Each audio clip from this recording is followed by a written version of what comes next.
دوستو drama serial میری بہویں کافی زیادہ دلچسپ بن چکا ہے۔ اب مہک تو گھر کی مالکن بن چکی ہے اور ایمان اور اس فبیہ کو تو اس نے نوکر بنا کر رکھ دیا ہے۔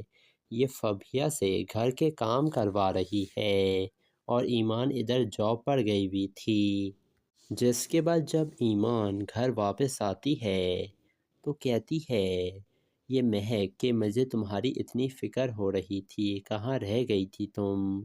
یہ سن کر ایمان کہتی ہے کہ آپ کو میری اتنی فکر کرنے کی کوئی ضرورت نہیں ہے۔ یہ سن کر مہک کہتی ہے کیسے فکر نہ کروں میں، سارے گھر کی ذمہ داری میرے اوپر ہے اور مجھے دیکھنا ہے کہ کون کیا کر رہا ہے اور کون میری بات مانتا ہے اور کون نہیں۔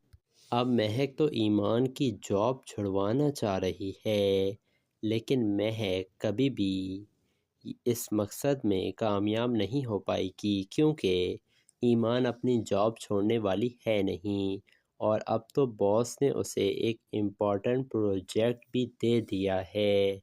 دوسری طرف آصف صاحب گھر کے باہر نکلے ہوئے تھے اور کافی رات ہو جاتی ہے، وہ گھر واپس نہیں آتے، ساری رات وہ اپنی بیگم کی قبر پر ہی گزار دیتے ہیں اور پھر آصف گھر آ کر کہتے ہیں کہ تمہاری ماں نا اتنے سکون سے سو رہی تھی جیسے ایک ماں کے گود میں بچہ سو رہا ہو۔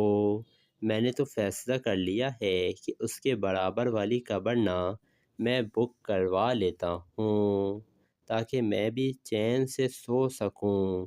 یہ بات سن کر شاہویر، عالیان اور المیر چونک جاتے ہیں کہ ابا بھی اب مرنے مرانے کی بات کرنے لگے ہیں۔